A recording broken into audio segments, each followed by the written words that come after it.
thought we played really well against Duke in the first half. Uh, we hit some big plays offensively, and we were able to keep them out of the end zone, even though we gave up a ton of yards.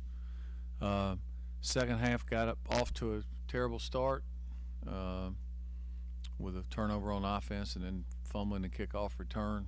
We got behind the eight ball. We had a hard time slowing them down after that, but fortunately, we made enough plays to come out and win the game. And anytime you win in the league, it's a good win. So now we get ready to go on the road and play a top 20 team in North Carolina that's very explosive and very talented. Well, we've been playing pretty good offensively for the last 3 weeks. I mean, uh, I I don't look at a lot of stats sometimes, but Andy pointed out on the radio show last night. Uh, we're averaging I think about 6.5 yards a play, which is pretty good.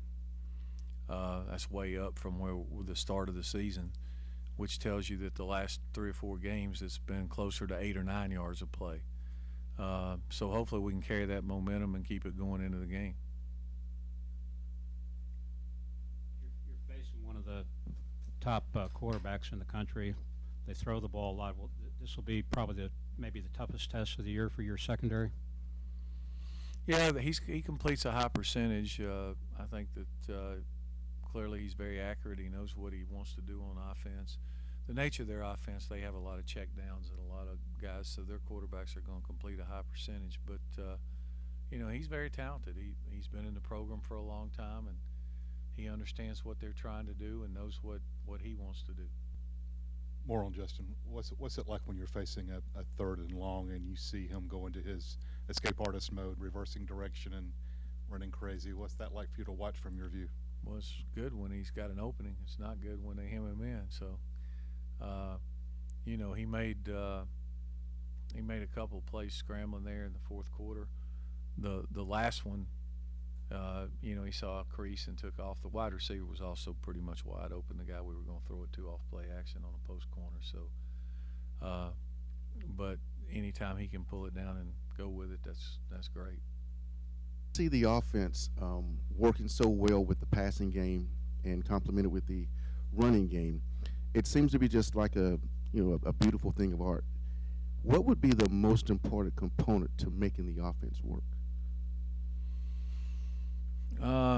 For us to be successful on offense, we need to be able to run the ball. That's the bottom line. That's who we are. And if you can run the ball successfully, then it's going to open up the passing game, just like the long pass to Clinton in the last two home games for touchdowns. It's because they rocked the safety down all the way in the box. I mean, and they're trying to play him man-to-man from a guy standing on the line of scrimmage. And that's hard to do.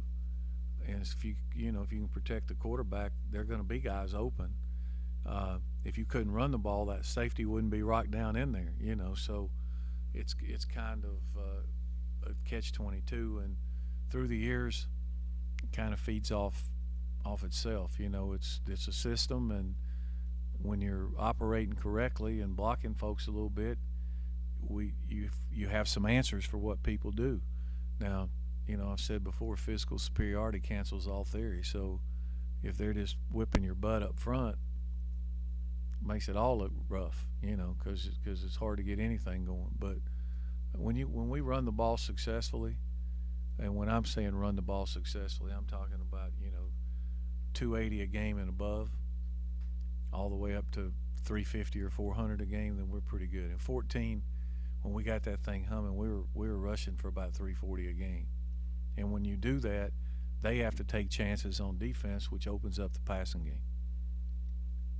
And our receivers have been making some plays in the passing game on back shoulders. If you're a receiver in this offense, you're going to get a ton of one-on-one. And off play action, like the deep ball that we hit to Ricky, when Duke scored, and we scored in 2 plays, I think.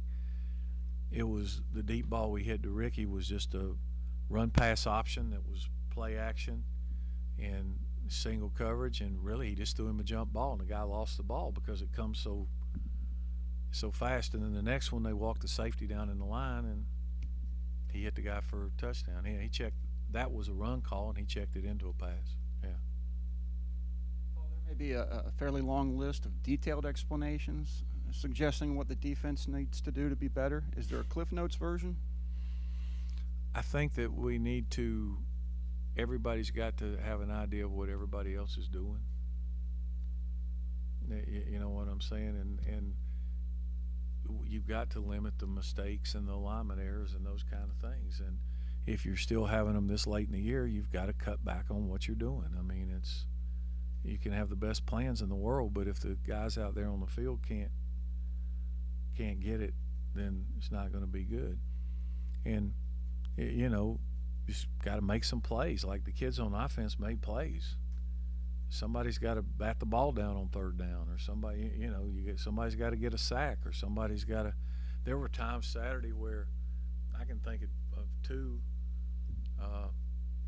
One time the tight end caught a ball down across the middle. I mean, Terrell Lewis was draped all over him and just missed the ball by about this much, tipping it. You know, there are other times where we missed tackles. You know, we had them 2nd and 16 one time, and I remember they ran a quarterback draw. We got a guy unblocked right to the line of scrimmage, missed the tackle.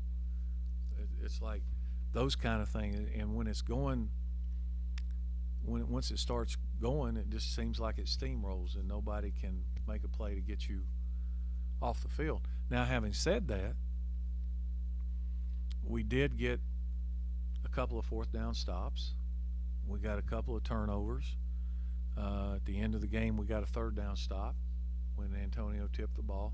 So it wasn't all bad. I mean, but yeah, we should be able to play better than we played. Couple more for Coach. Coach, considering that this is only your second true road game, are there any? Well, I would say Ireland was a true road game. Yeah. I would definitely agree. Some with that. people it wasn't, but to others it would be considered a pretty good road game. Like in regards to it being on the road, to a conference opponent, Mm-hmm. do you have any specific uncertainties or what kind of challenges that may possibly bring? Considering. Not really. We haven't. That's never been an issue here, I don't think. I mean, I've never looked at it anywhere I coach. Sometimes you got a noise factor, but other than that, we don't approach it any different. I mean, you know, we played pretty good at Pitt. We just came up 3 points short. If you go back, I think, and you look historically, we've done okay on the road. I mean, 15 we didn't do very good at home either. You know, it wasn't like it was the road game. So it's you know, some of the places are hard to play on the league on the road. You know, you go to places it's hard to play. Like this week we got to go to Carolina and play. Next week you got to go to Blacksburg. Blacksburg's crazy to play. I mean, it's loud and it's a big time home advantage. But you know, you worry about the noise factors and that, but you just feel still 100 yards long and you just got to go play.